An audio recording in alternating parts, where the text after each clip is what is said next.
আসসালামু আলাইকুম ওয়া রাহমাতুল্লাহি ওয়া বারাকাতুহু। নোয়াপাড়া মৌজা, কালীগঞ্জ থানা, গাজীপুর জেলা। জমির পরিমাণ 6 বিঘা। এই যে টিন শেডটা দেখতেছেন, গরুর শেড। এই গরুর শেডটা সহ এই গরুর শেড ধরে এই যে 12 ফিট ইট সোলিং রাস্তা, 12 ফিট ইটের রাস্তা, 12 ফিট। এই যে বাড়ি আছে আশেপাশে, এই বাড়ির সামনের এই জমিটা, এই যে গরুর ফার্মটা। রাস্তার এই পাশে আবার 3 শতাংশ আছে।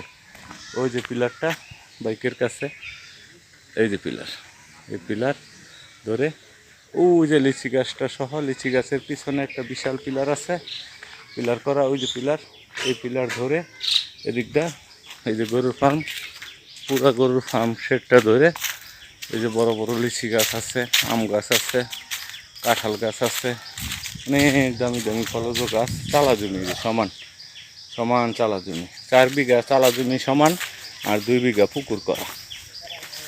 এই যে চালাটা, আর এই যে গাছগাছালিতে মুখরিত সুন্দর চতুর্দিকে গাছ দেখেন। এগুলি সব গাছ, বিভিন্ন ভ্যারাইটিস ফল।